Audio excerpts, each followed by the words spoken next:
So, welcome to another episode of A Brit and a Yank Talk Business. Now, what are we trying to do? Why are we here? We want to be involved in educating, so we want to share some of our expertise, how we've built businesses, what are the problems and challenges we run into. We want to be here because we want to motivate others to do similar. We want to build kind of a gravity, both in our businesses and in the things that we're communicating here.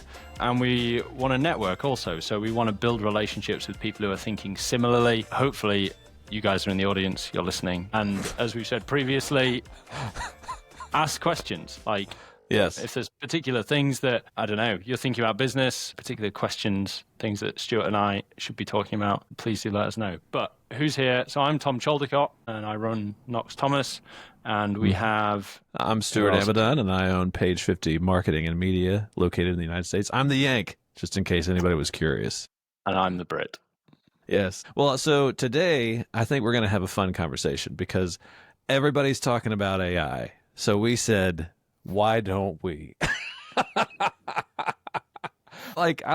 So we use AI tools. We use a bunch of them to automate some things for clients and develop different products. Tom, I know you and I have talked about the development of AI, and with AI coming more and more on the scene, first I kind of want to talk about what the heck even is AI? I think we should probably start there, right? That is a great question. I mean, I went to a national standards conference a couple of weeks ago, and they were complaining about it and slating it. They're a bunch of pagans, and they want to regulate it to the hilt anyway. They're not only in the UK, and we love regulation, but they're also the standards body. They don't want to. They're terrified. They want to regulate absolutely everything. But one of the things that they didn't do, they didn't define AI.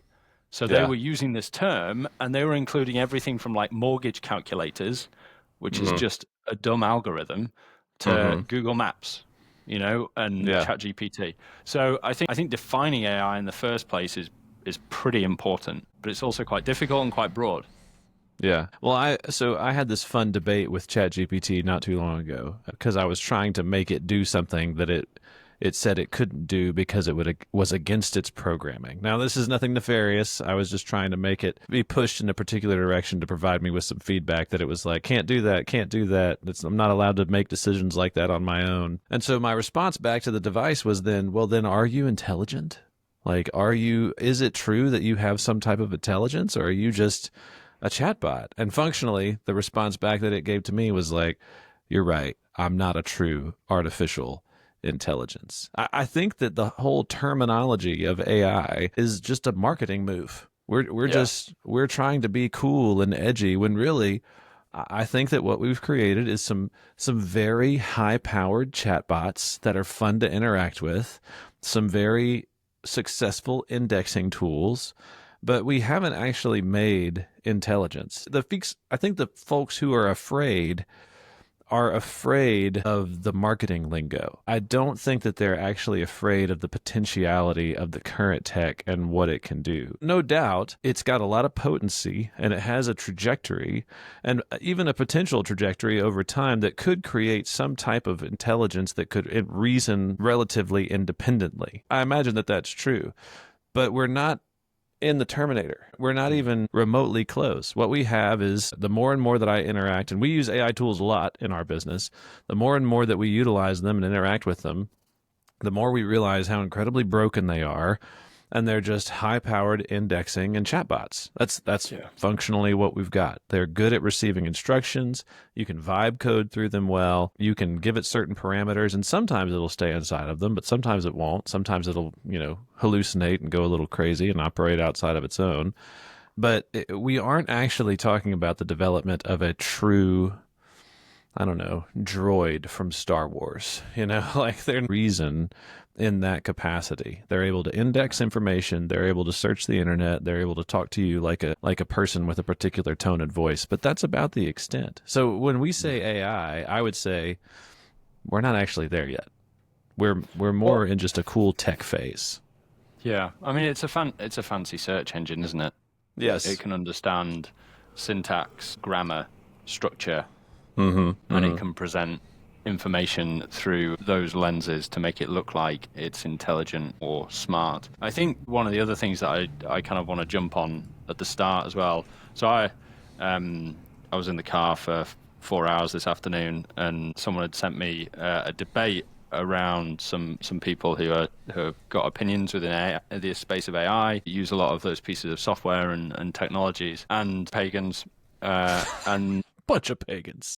bunch of pagans, and they were all terrified. They're all like, artificial intelligence is going to grow, and like you're.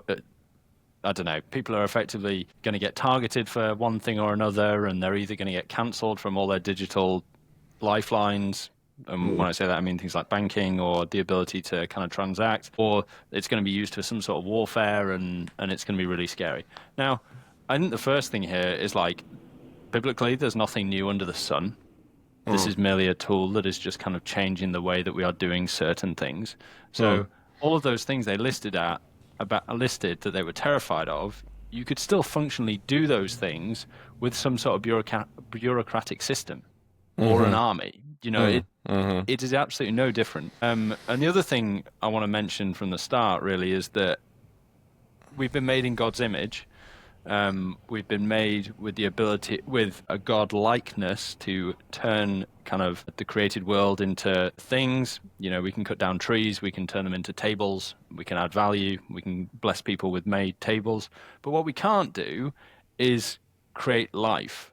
We can't create intelligence from nothing. And man is made different from the animals.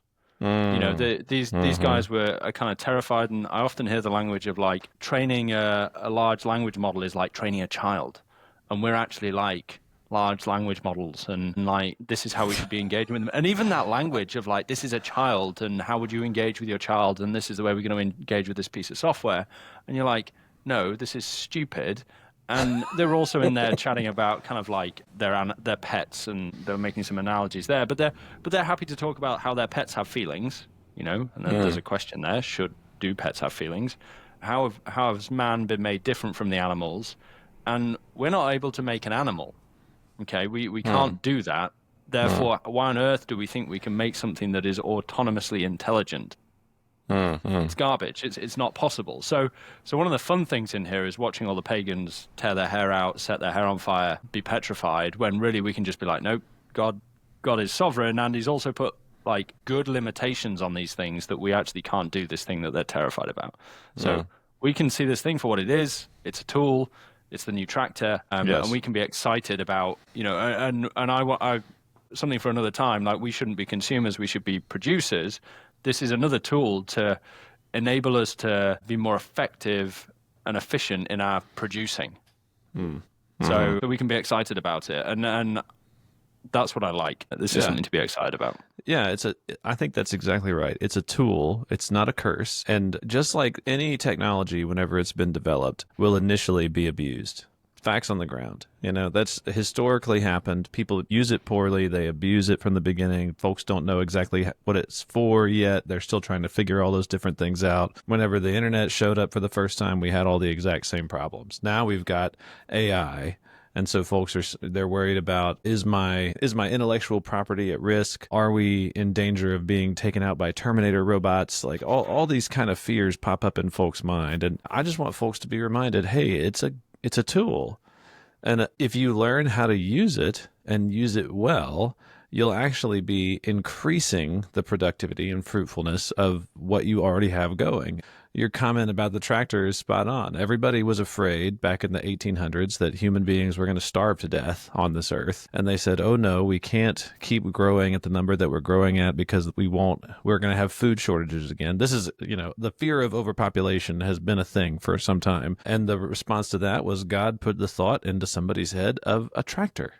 Ta-da! And now we have ample supply of goods for a worldwide population. Now our poor people aren't skinny anymore. They're fat. Like, everything's changed in the dynamics of the world that we live in now. And not only that, but the people who adopted that technology early, who adopted the technology of the tractor early, their businesses flourished. And the ones who were afraid of it diminished and shut down. Like, we got to remember all of these things at the same time and say, hey, a new crazy game-changing technology is available now. And, you know, we made comments in the beginning of this. It's a glorified chatbot that indexes a certain way. Like, all those things are still true, right? All that stuff's still true.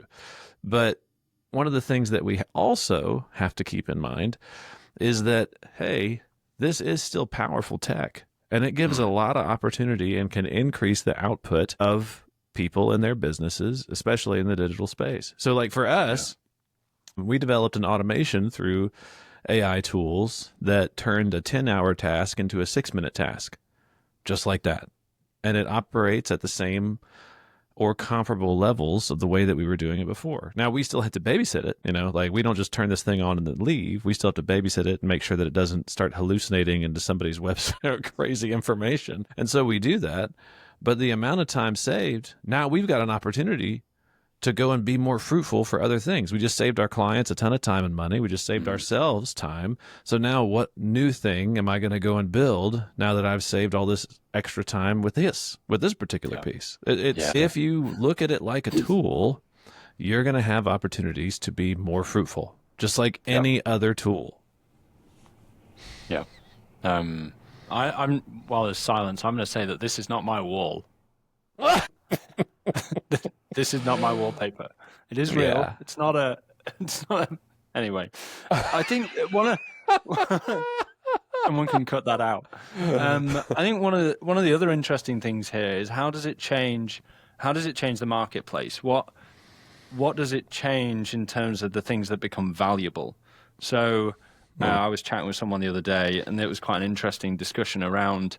So what is AI good at? Well, it's good at taking a portion of information and digesting it and producing some sort of output from a request. Okay, so where is that information? Currently, it's just mostly scouring the internet across the world.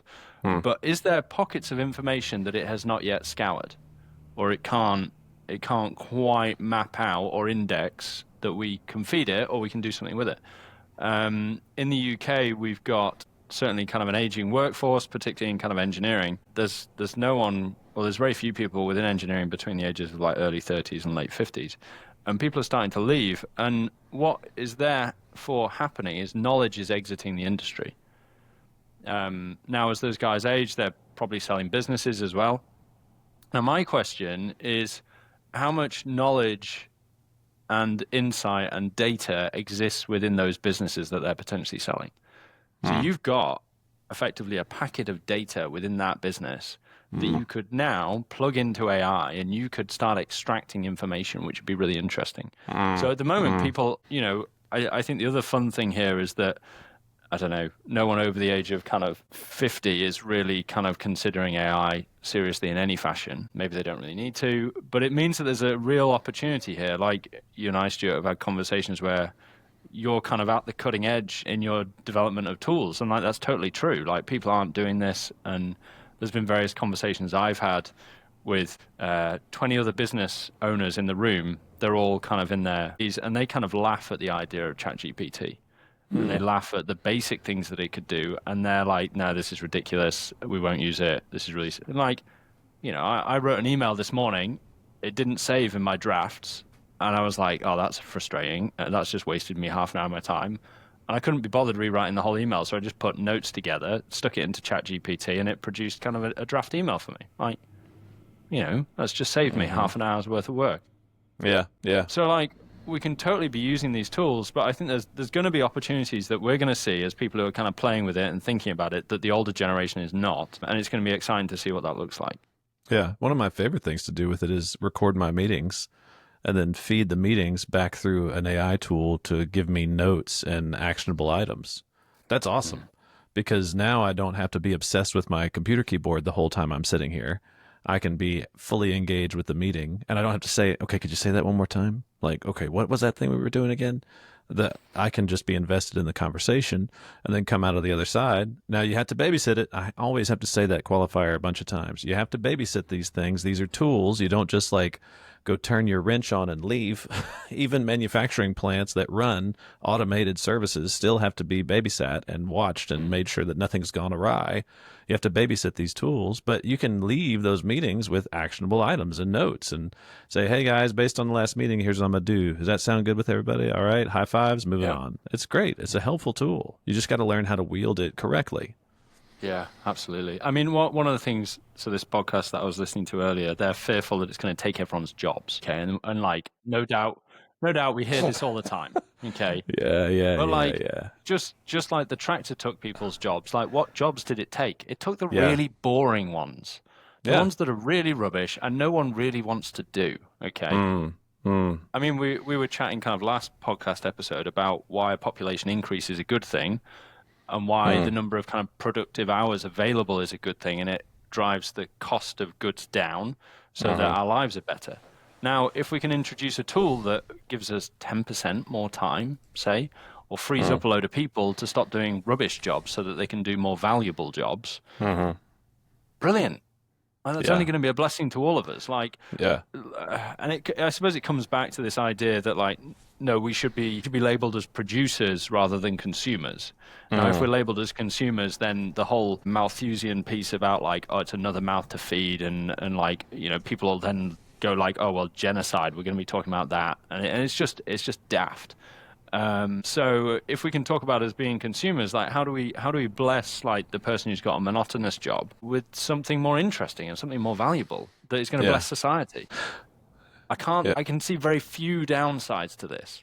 Well, I think you're onto something pretty sharp. Whenever you say the producers and the consumers, I think that AI is going to make that divide even larger. And the continuing tech advancements that we're seeing, like I mean, have you seen the robots that Elon is building right now? They're humanoid robots that can carry out functionally any humanoid task that's simple enough. They had some bartending an event that he was at last time, and they were interacting as humans as they tended bar and handed drinks to people. Okay, so obviously that's not a super complicated. Pull this, hold the cup, hand this cup over here. But there's tons of motions involved that actually make that more complex than we realize. How long is it going to be till we have cyborg plumbers? Little humanoid robots that show up to your house and crawl underneath and fix the pipes, and then they crawl out. It's not long. We're heading into a time where this gap between those who will take the idle time that these devices give them and do nothing with it, and the other side who will take it and innovate will only get wider. I think we're heading into it's almost like a greater class divide, except now the real asset that people will be dividing over is, I would argue, knowledge. That's where the real wealth is coming in. Knowledge and expertise and experience, being able to communicate about things that you know about and do so effectively. Like I think that's the seasons that we're moving into. The jobs that AI will eliminate are the very low tier jobs. But the true innovators and creatives of the world are going to be in higher demand than ever, in my opinion. Yeah. I I mean, can't see how it could happen any other way. one example that I've heard talked about is kind of within the medical industry and doing assessments and analysis of, I don't know, say X-rays. You go get an X-ray, it's a manual process, but then that gets given to a consultant, and you're often waiting for the consultant to review it to then make any conclusions. Mm. Now, could that be automated? Well, it's suggested yes, that could be. And then people are concerned about that person's job. Well, that person, if they've been able to kind of go out and get that job in the first place, they're evidently very motivated. They have a skill, and this is another issue that we need to move away from, is that we're so results driven and skills driven rather than like thinking about a person's character and development of people's character Mm. that we kind of miss it. So if someone's skills become redundant, then immediately it's associated that they're redundant.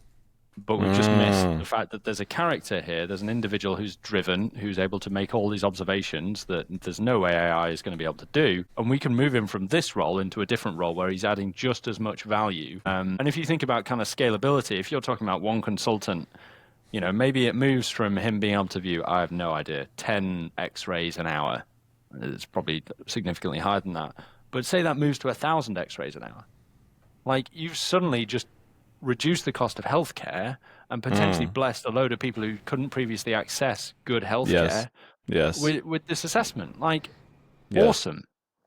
Well, I think what we're reaping in the people who are afraid that they're going to lose their jobs, we've ruined our education system for the last 50 years. We We've have. turned our educational systems into vocational training. And so now these people who are only operating in what type of job can I do? What kind of skills do I have? They were not equipped to be able to relearn later in life when inevitably you have to. I mean, go talk to your parents. My dad was in aviation, and so the planes that he worked on when he was 18 were drastically different than the ones that he worked on when he was 55.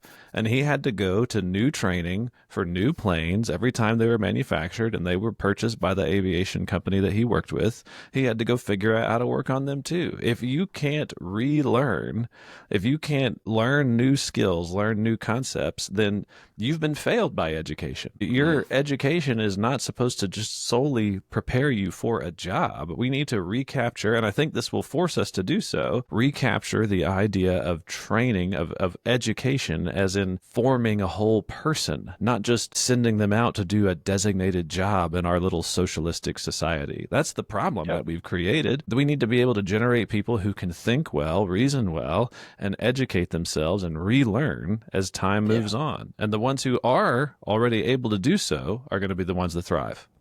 No, absolutely. Yeah, I don't know. I don't feel so worried about my kids that we homeschool and we think about delivering them a holistic Christian classical education. I'm not concerned. No, because Yeah. they're learning how to think. You know, Yeah. they're learning how to think and how to reason.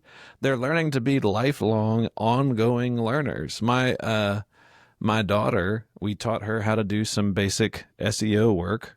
She got her skills certificate or whatever from one of the websites that she signed up on in order to do something. And so she's got a particular set of skills now that she can apply towards a vocation if she so wants to. At 15, at 15, like that's crazy. And she'll be able to, because of the type of education that she's receiving, a classical, ever learning style education, she'll be able to do it again and again and again and again and again. Because that's the orientation of educating someone rather than just training them for a particular vocation. Say someone's listening to this and they, I don't know, say that they're employed. They're not thinking loads about kind of business strategy or anything like that, but they are thinking, AI is out there. How can it save me time today? How can it enable me to spend time on the things that I need to think more about kind of the value that I'm adding? How can I implement it within my role to better bless my employer or free up my head to think about starting a side hustle? What would you say? So I would go back to one of the earlier things that you said. Drafting emails, drafting communications is helpful. Drafting public communications is also helpful. Several of our clients are municipalities or public entities, and so we'll utilize AI tools to be able to draft some of those publications. Now, again, he stresses you have to babysit it, and it may never be considered a final whenever it produces, but it will get you started in a pretty decent way. Now, something else that I've found that specifically like ChatGPT is very good at doing is planning. It's very, very effective at getting you started in the planning process because there's the dreaded blank sheet of paper syndrome that people kind of have. They stare at a big white screen, they stare at a big whiteboard, and they say, okay, where do I start? One of the benefits of a GPT is that you can put in and say, hey, I'm trying to do this in 6 months. Help me plan out the way to do it the most effectively. I've got 5 months worth of planning and 1 month of execution. Enter, and then it'll kick you a schedule. It'll kick you a routine and ideas. Now, again, granted, about 25% to 30% of that you're going to have to just go in and cut out entirely. But it's very helpful at overcoming that first step of, okay, what do I do? How do I think through this thing? I find that to be a great strategy. So if your job or your career has any type of planning or any type of long-term goal setting, this would be a good mechanism for you to utilize. Yeah, that's one that I hadn't thought of. I haven't tried such a thing in. I like it a lot. I've utilized it in 3 or 4 different scenarios, and it works pretty effectively. You'll also find something fascinating that I see today is in the advent of AI, people can smell it. Like They can smell whenever the content that you're putting out on the internet is just AI generated. And there's this general reaction of distaste. Isn't that interesting? There's this general reaction of, and it's AI. I'm not looking for that. I'm looking for something more than that. I find that fascinating. Have you seen that? I mean, I partly agree with that, but I also disagree. So yeah, like if I receive an email, I'd like to know that it's not written by a ChatGPT A or if robot. there's a piece of content that I'm reading. Yeah, I'd agree the same. But the value of communication is high. And one of the questions, so like, we could end up in this state where you've got two AI agents, you've fed something in, you want to find out a piece of information, and it then emails another agent, and then they spend some time chatting to each other.